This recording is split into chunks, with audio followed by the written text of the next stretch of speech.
Hello mga lakwacheros and lakwacheras. For today's video ay nandito tayo ngayon para mag-jeepney tour. So ayan, o diba? Ganda.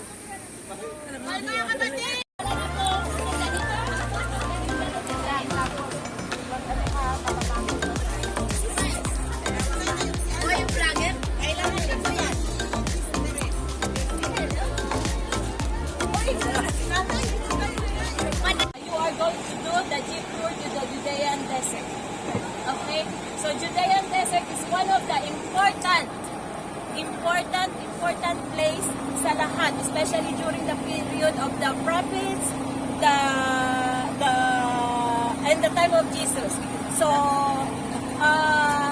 hindi ko na pahahabain ang lahat ng explanation, okay? Kasi pwede na tayo in a few minutes, magsisimula na tayo. Prepare yourself to ride in our jeep. Bali, so walo dito, walo, and then 5 doon. Okay, 5 doon. Then, before we start, don't forget to drink water down. Drink water. Before tayo mag-start, pakicture muna daw kayo. Any question muna? Before that, any question? Wala na, excited lang. Guys, yan, nandito na kami sa jeepney at ito yung magandang jeepney. Inabangan talaga nila, oh. Para Pareha po na to. Yan, oh. So, are you excited, guys? Yeah! So, ito yung first time natin, di ba? Kaya mag-i-enjoy tayo ngayon. Yay! Sila yon. Aba, ang ganda ng sa kanila. Ayun naman ang isa naming kasama.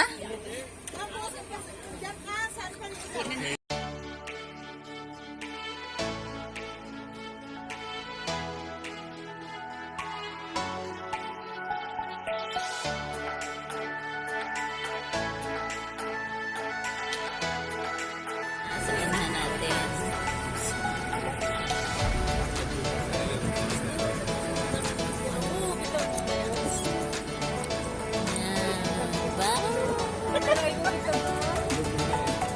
So, ayun na yun guys, yung mga nauna sa amin.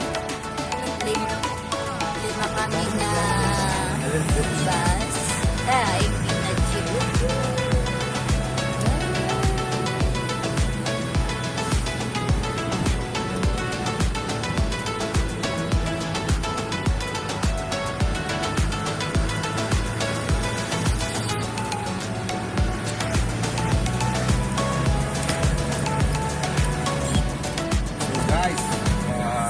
My name is Ami.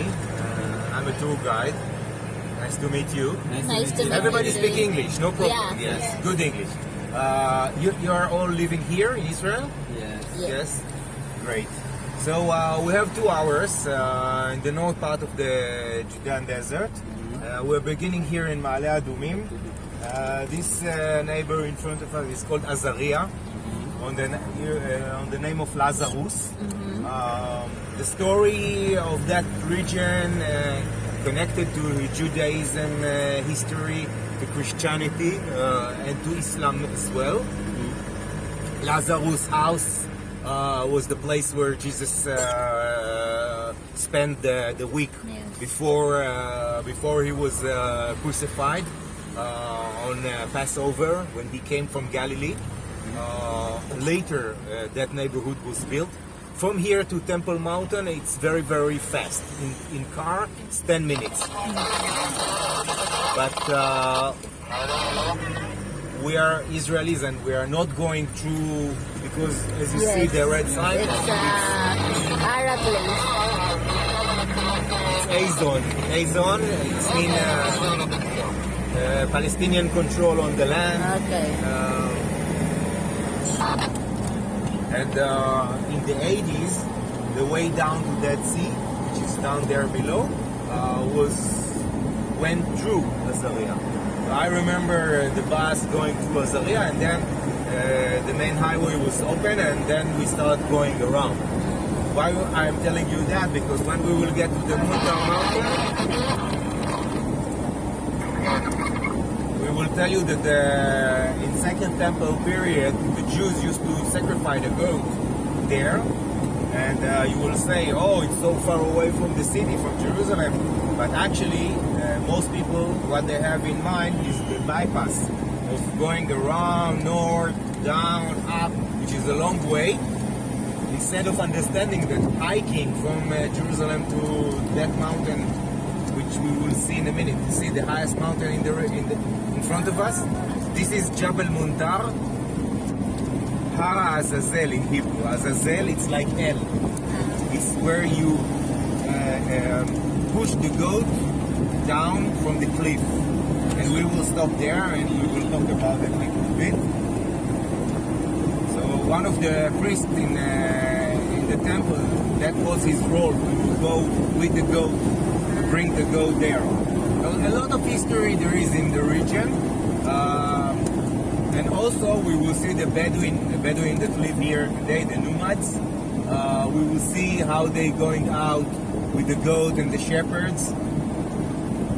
And if I'm returning to Christian tradition, when Jesus was born, if you remember, he was born in Bethlehem.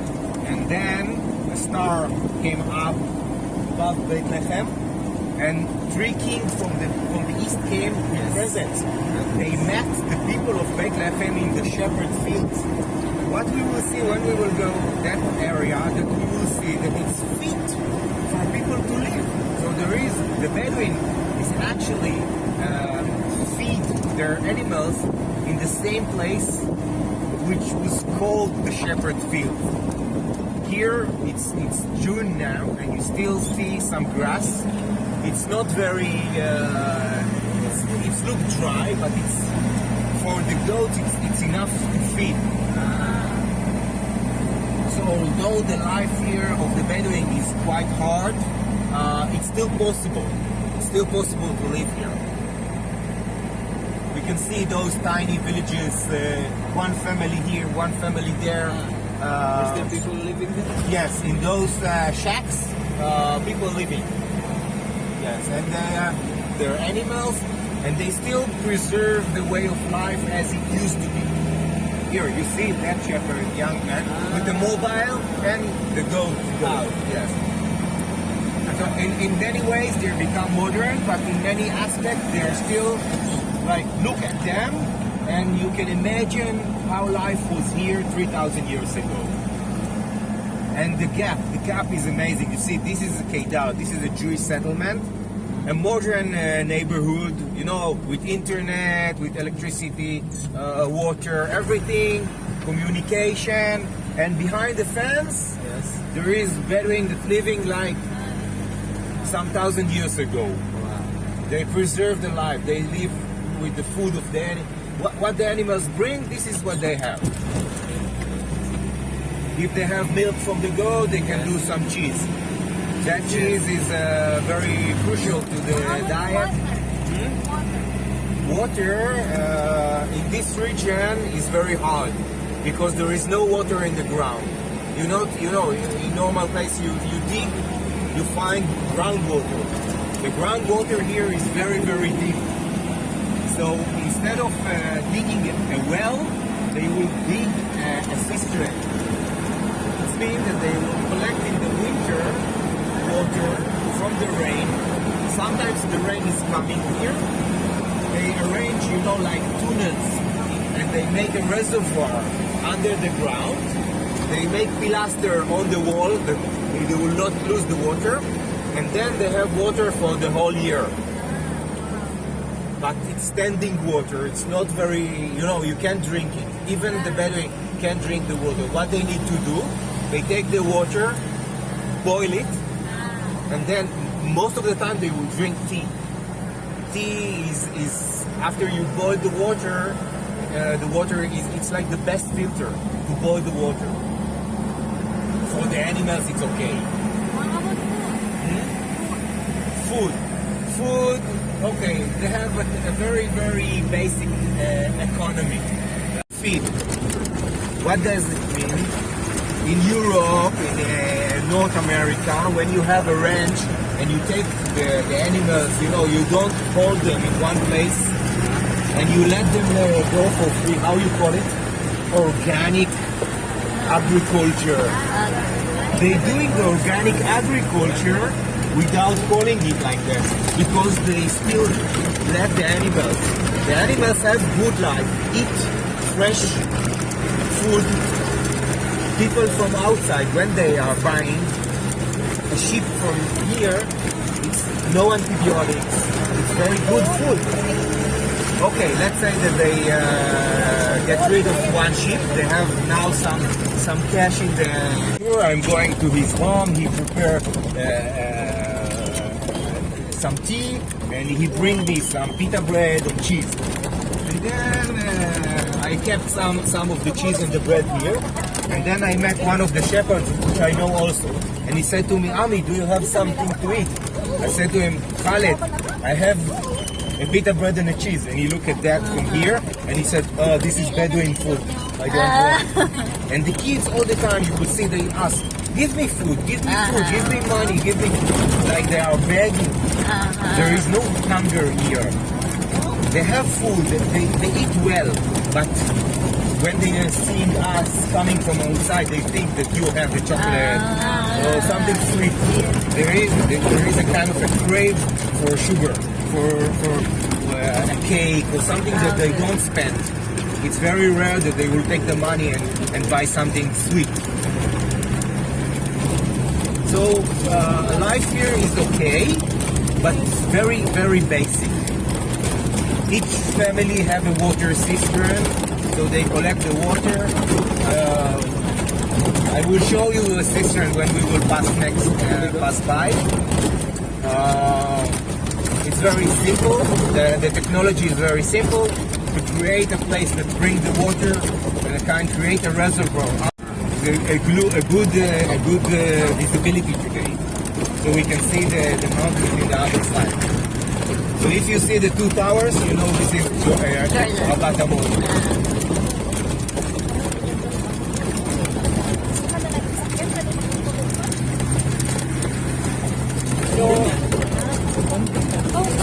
This is a man called Suleiman. You see, even the Bedouin are Muslim. Most of the names is like, you know, from the Bible. What is Suleiman? Solomon. Solomon. It's like, you know, King Solomon. Suleiman. Daoud. What is Daoud? David. Jibril. Gabriel.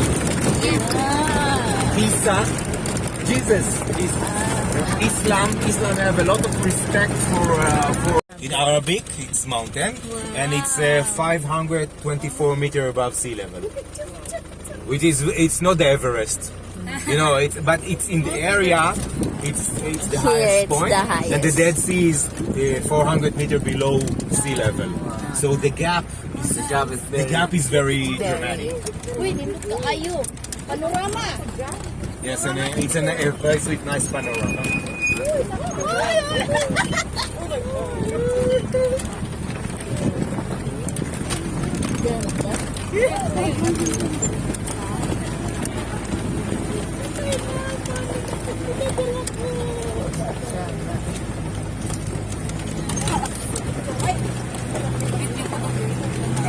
We will stop one time here on JABEL MUNTTAR, and the next station is we will stop in Marsaba Monastery. You probably heard about that monastery. The Marsaba Monastery is fascinating because it's start in the 5th century, and except from 20 years that the place was abandoned, we have Christian monks living there since 5th century. You know, in Israel, probably you are here for quite a long time. I don't know how many tours you make, but you go many places and you are finding, oh yeah, once that place was the king of Israel. That place was connected to Christianity. Jesus was here, so and so and so. But you see actually only stones. So if you are not an archaeologist, let's admit that, or a tour guide, you say, okay, very beautiful, but where is the nice place to see? And here, the monastery of Masaba, why it's so fast? No need to be afraid. We will not roll. So the Masaba is very fascinating because we are seeing a place which is exist for so long, but it's not the only monastery. St. George 400 years it took monks to return. Masaba only 20 years. So, but we will talk about it when we will get there.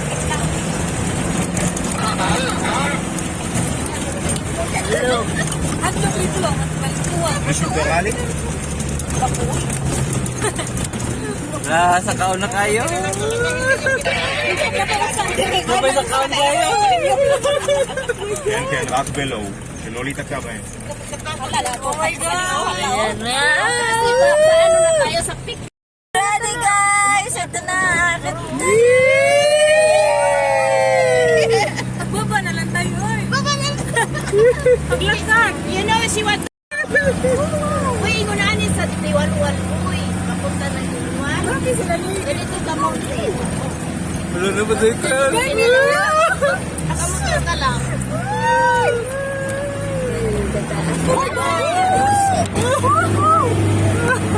Pagbuwag mo ng spirito. Pare, okay ka ba? May anak pa kami na. Apat eh. Namog na. Ay, sari ang bintana. Baka malusok ka dyan. Hindi ah. No more. Bababa pa tayo. Ah, this is the dead baba. Okay lang ba? Dead sea. Yeah. Wow. Yung balik ko ah. Pabalik ko ah. Balik pa. Alam mo, halos wala ng tubig oh, ang Dead Sea. Dead Sea. Hindi, yan o, nakikita mo yan. Nakikita mo na bawas na talaga yung tubig.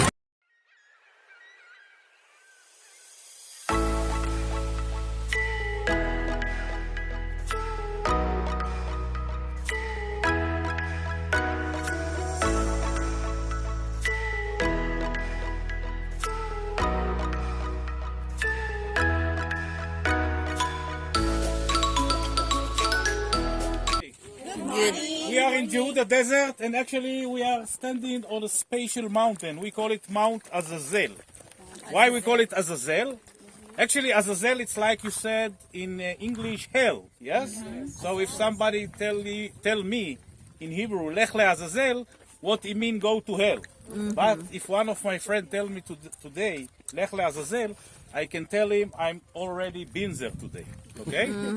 But the story is like this. By the tradition of the Jewish people, everybody know what is Yom Kippur, yes? Yes. Okay, so the tradition in Yom Kippur was to sacrifice two scapegoats to God. Okay, actually to put all the sin of the people in the animal and to sacrifice it to God. What we want God forgive us. Okay, we want to clean the table, to open a new page. So the tradition was to sacrifice one goat in Jerusalem, in the temple. Jerusalem, it's the city what we see in the horizon. You see? Everybody look at me. Look for a minute to Jerusalem. Okay? So, the tradition was to sacrifice one goat in Jerusalem, in the temple, and the second goat, one person go with the second scapegoat to Jehuda desert, to the highest mountain, and throw it from the cliff. Okay? This is the story. Why we believe this is a mountain? We have three reasons to believe. First, the distance from the temple. It's written in the stories in the Bible, 12 mil. Okay? So, the distance makes sense. The second reason, this is... Hey, ladies. The second reason is, this is the highest mountain in this area. Look around. Yes? We are in the highest mountain. The third reason, and the important one, after 67, after we push the Jordanian to the other side of the Jordan River, Everybody know what happened in 67? No. You don't know about the history of Israel? Nothing? The 6 Days War? You heard about it? So in the 6 Days War, we actually pushed the Jordanian from the middle of Jerusalem to the other side of the Jordan River. Okay, the Jordan River is somewhere over there. And actually after 67, science who come here dig down the cliff and they found a lot of bones. And they believe it belonged to the scapegoat from the old days. Okay, so it's really a fact. Okay, this is why we call it Azazel mountain. What we see over there, ladies and guys, the mountain on the horizon, this is already Jordan. Okay, so we are very close to the border with Jordan. Okay.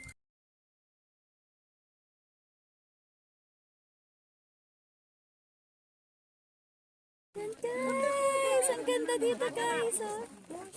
Doon marami. Okay, guys. Yeah. 2 minutes we go. Paano kami magtitiktok niyan kung 5 minutes lang? Titiktak ba? Hindi ko, ang sakit sa mata. Okay nga makaakit kasi gabi na. Tingin ka. Mas maganda nga. Para ka lang nasa roller coaster. Ito mo sa ligas-ligas. It's like you're in a roller coaster. Wow. Look at that, guys. Ito kasunod pitik ng pagkikon. My goodness.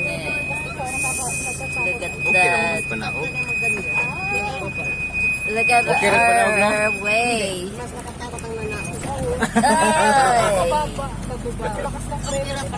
Oo, kasi kailangan mo talaga yung preno. Yung preno mo, yung paa mo, kailangan mo. Yuhuu!